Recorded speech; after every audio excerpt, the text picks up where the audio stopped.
Hello everybody, my name is Jimmy Smith and welcome to a presentation here on Brunello di Montalcino and Sangiovese for WSET Level 3. So this is a very useful video that gives you really just one view on Brunello di Montalcino, so not Tuscany, but just a specific DOCG, talking about Sangiovese, and then we'll go through at the end, very importantly, a real proper working written question that we have devised. So you're able to take this knowledge and then structure it into answers, answering WSET type questions. So we'll go through that at the end. It is not a full question, it is a partial question. On our online portals, you'll have access, if you sign up, to these full questions. Very useful for your examination prep. So as mentioned, my name is Jimmy Smith. I am the owner of West London Wine School and South London Wine School, both in London, United Kingdom, plus a cool wine bar called Streatham Wine House. So I'm a wine educator, have been for about 17, 18 years, and also a wine buyer for my bar and my schools. So we were the WSET Riedel Educator of the Year in 2018 for West London Wine School. So WSET is something very, very important to us. So let's go through this looking at Brunello. So there is a picture of Brunello with the gorgeous fields and vineyards in the background. This is in Tuscany, one of the great villages and great wine styles of Tuscany. So where is Tuscany? Here is Italy. So we're, of course, looking at that red area. So that is just here. This area is a famous area. It actually held the civilization called the Etruscans before the Romans came through here and the Greeks. So it's in a real civilized part of Italy. They were not militant. They were invaded by the Romans eventually, and their civilization was incorporated into that of Rome. But really, viticulture, therefore, has been practiced here for millennia. And very much important because, of course, the amount of quality wine we can get from this area. It is partly coastal, so it is on the Tyrrhenian Sea a little bit here and the Ligurian Sea. So you'll get a little bit of maritime effects occurring on the coastal zones, but it's not too important for what we're learning today. There are some breezes that affect Montalcino, but we're not talking about the real coastal zones. So we are, of course, going to be looking at a video, first of all, in fact, that will help you understand really how it looks in this area, and also to give you some nice key points of interest. So let me just get this up so I can get the link. It just takes me a second to get this loaded up. Unfortunately, can't do it so seamlessly, but let's pop this up and I'll talk you through this video. So here we go. Wonderful. That was Pisa to start with. So we're going to talk a little bit about Tuscany, and then we'll end up actually viewing Montalcino. So this is a Google Earth Pro video. Now that's looking at Tuscany a little bit closer. It's not perfectly in focus. There we go. And here you'll see we're going into this large area of Tuscany, which is surrounded on the east by the big Apennine mountain range. And that's what we're kind of looking at there. Big mountain range. It's a huge amphitheatre that faces southwest the Tuscan area. So more of the Apennine range here as well. And even more so here. And it really is the spine of Italy that separates the west from the east. And we're focusing, of course, on the westerly area. Now, loads of historically important places here. This is Firenze, or as we know it, is Florence. And here is the main cathedral. I believe the Medicis had something to do with this, but a very beautiful landmark in this city, which really was the center of the Renaissance in Italy. So lots of important painters and sculptors, the Michelangelos, the Da Vincis, and so on. Now going across here towards the city that holds the airport of the region, which is Pisa. And here is the Leaning Tower of Pisa and the cathedral. Pisa has a huge amount of churches and abbeys and so on. Very beautiful landscape. So you'd fly into here if visiting, and then start to go and discover places like Florence, Lucca, and Siena, and so on. We're now going to take a little bit of a quick trip across towards Chianti and the Chianti Hills. Now that goes back more inland. And we're going towards the hills as they go into the Apennines. And this is what you can see in this picture. So the landscape here in Tuscany, as we go inland, becomes a mixture of gorgeous vineyards, forests with lots of lovely cypress trees, olive plantations, spread out. It's a real Mediterranean feel of a place. And they're really the things that you stand out when you see them, these cypress trees, these forests, olive plantations, and vineyards. Now we go down towards, I believe this is the Montalcino. So here you have the town of Montalcino in the background.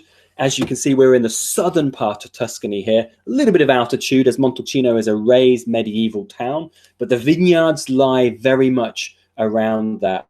This is not the highest altitude by any stretch in Tuscany, but it is the most southern, which means it really is the warmest area. And we're going to go through all of this in the next few slides. So let's go back to our presentation so we can then get a real good feel for this area. So this is where we were jumping around. First of all, and I'll actually just show you with my pointer on this one, but we were looking at the Apennines to begin with, that mountain range. We looked at two sort of camera angles there. We then jumped across to Firenze or Florence, and we looked at the cathedral there. And then we jumped across to Pisa, which is over here, right off the edge here, where we looked at the Leaning Tower, of course. And then we came back across towards Chianti Hills. And then we finally came down here to Montalcino, which is the place that we're focusing on the most here. So Montalcino is that medieval hilltop town, which is raised, scanning its local area with that real vantage point, that real Buona Vista. Now, the wine that is made of Montalcino is called Brunello di Montalcino. Okay, so that is Brunello. Brunello is a synonym for Sangiovese. So it is another way of saying Sangiovese of Montalcino. This is a DOCG. So this is the highest level of quality that you can get in Italy and is one of the most famous, we could say, in the whole of Italy. Also with the same area is Rosso di Montalcino, and that is mentioned in one sentence in your level 3 textbook. Basically, this is a second wine, and this is one of the first places, if not the first place, in Italy to have the concept of a second wine. So that is declassifying grapes from your top wine, Brunello di Montalcino, if they're not good enough, to Rosso di Montalcino, which are more affordable, more approachable, but a second wine nonetheless. So that is Red of Montalcino. So let's talk about this area in terms of its climate. We would class this as a Mediterranean-based climate, fairly warm, but it will have some continental influences as you're going inland a little bit here. And it also has a little bit of maritime influence as well. So let's just understand that because, of course, the Tyrrhenian Sea down here is just here. So you'll get some of these maritime effects that come through as they go up the Ombrone River. So there are some cooling breezes here, which are very important for protecting the grapes, for giving a bit more freshness. Also, this is more inland, so there is a bit of a diurnal difference here. The word diurnal means the difference between night and day. So you're getting a bigger diurnal range, meaning colder nights, meaning more protected acidities in this area. The other key thing to really mention here is look how far south we are. So we're in southern Tuscany. Southern Tuscany is the warmest. It is the driest. So you've got very warm and dry conditions here. This means you get more fuller bodied wines. Often the alcohols run quite high here, so up towards 14% alcohol. So warm, dry, and then breezy, with good diurnal differences in this area. Now, the altitude is about 200 up to about 550 meters. So it's not the highest of altitudes. They go to places like Rufina and parts of Chianti and so on. But it has some altitude, and that will give some slightly cooling effects as well. But really, this is a warm area where grapes really ripen well in Tuscany.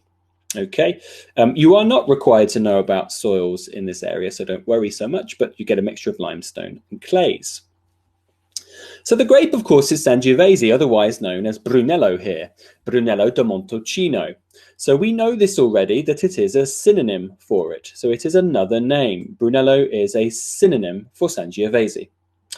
Sangiovese as a grape variety has very high levels of acidity and tannin. So lots of phenolic ripeness in the skins, and then lots of that acidity as well. In combination, wines that are quite rustic with a big ability to age. Sangiovese is also very late ripening. So it needs a lovely warm climate. So that's why we tend to find Sangiovese, really, the most northernly it goes is Emilia-Romagna, which is just above Tuscany, just above the Apennines. And then it comes below that, Tuscany, places like Marche, Umbria, Lazio, Molise, and then down to the south as well. It needs that warm climate or big rocky soils really to maintain that longer season to ripen it fully. Now, because of this characteristic, which is the high acidity here, and mainly the tannin, mainly the second thing, you will need this this oak maturation to really just take off the edge of Sangiovese, this real tannic bitterness and very sour character that you can get from the acidity. So oak and controlled oxidation through oak maturation will just take that edge off it. Also, of course, oak, depending on its location, where it's from, and also the age and size of it, you could end up getting, of course, flavors and aromas as well, things like cigar and cedar and smoke and so on. So the style, of course, we're talking about here is Brunello di Montalcino DOCG. This is the key thing. It must be 100% Sangiovese. That is different to Chianti, Chianti Classico, Chianti subzones, Vino Nobile di Montepulciano. They all are allowing certain percentages of blends of other grapes blended into them. But Brunello must be Brunello. It must be Sangiovese. Okay, there was a bit of a scandal in the early part of this century, 2003, Brunello Poli, Brunello Gate, where lots of people accused winemakers of this area of adding southern varieties into their wines, which is illegal for Brunello di Montalcino. But they did take a vote after this, because after lots of court cases and lots of accusations, they took a vote saying, well, should we take a vote? Shall we turn towards Chianti Classico and allow other grapes to be blended in? 96% of the votes were to keep it as it is, as 100% Sangiovese. So it's quite unique when it comes to that prospectus within Tuscany.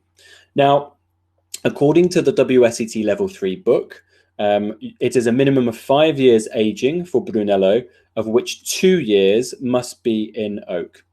And that oak can be the Botti, which is the larger Slavonian oak casks. They are from North Croatia, which are classic, or it could be barriques, the French barriques, which give a bit more kind of a bit more of a polish to the wines and a bit more flavor and aromas. This is not necessarily correct in numbers. However, WSET like you to write this. So minimum of 5 years aging. That's actually for reservers, but that's all you need to know. 5 years aging, 2 years in oak for Brunello. So this, of course, is going to impact the style quite significantly. It's going to help soften the tannins, but it's going to add oxidative notes and potentially aromas and flavors. So Sangiovese is Brunello, as we mentioned, and Brunello is Sangiovese. So what do we get from this variety? Well, in order to understand it, we need to understand the aroma compounds first of all. Let's go through primary characteristics, what are quite typical. So as you can see here, we have kind of cherry characteristics, quite classic. Sour cherry is kind of at the heart of Sangiovese due to its high acids. You've got plummy characteristics, which are also quite classic and souring as well.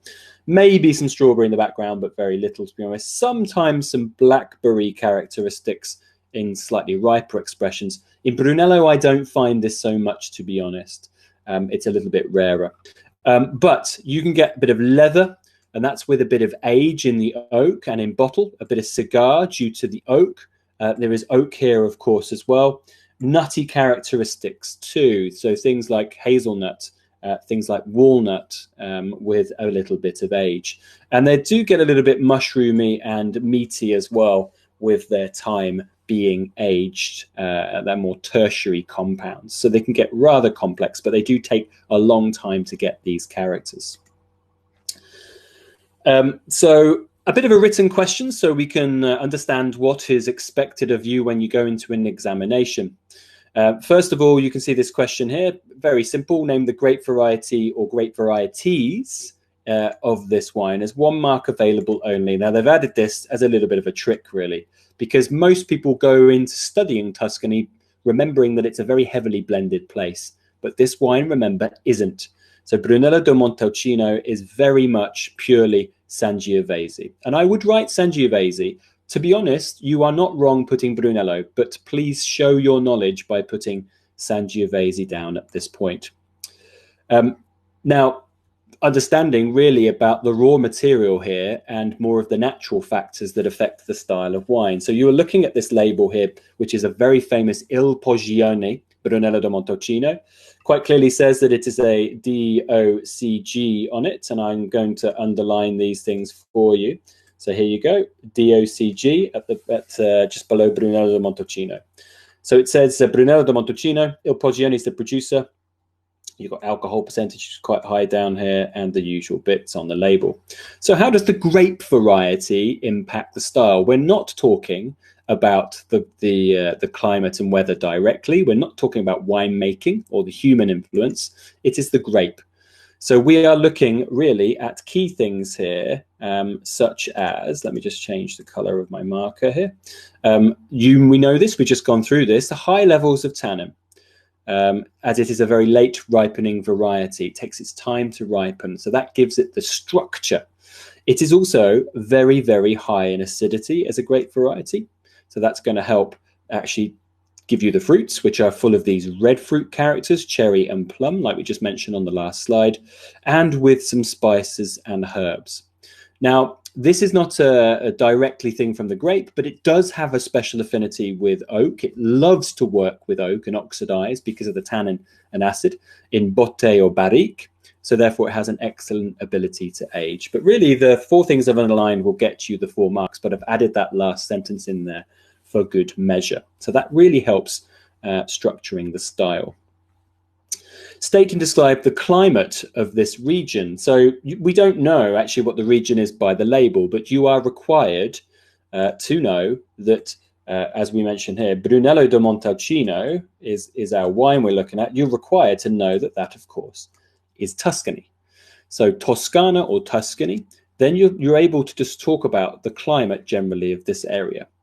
So the climate here is a warm Mediterranean climate with distinct coastal maritime breezes. We mentioned that on our map a little bit earlier.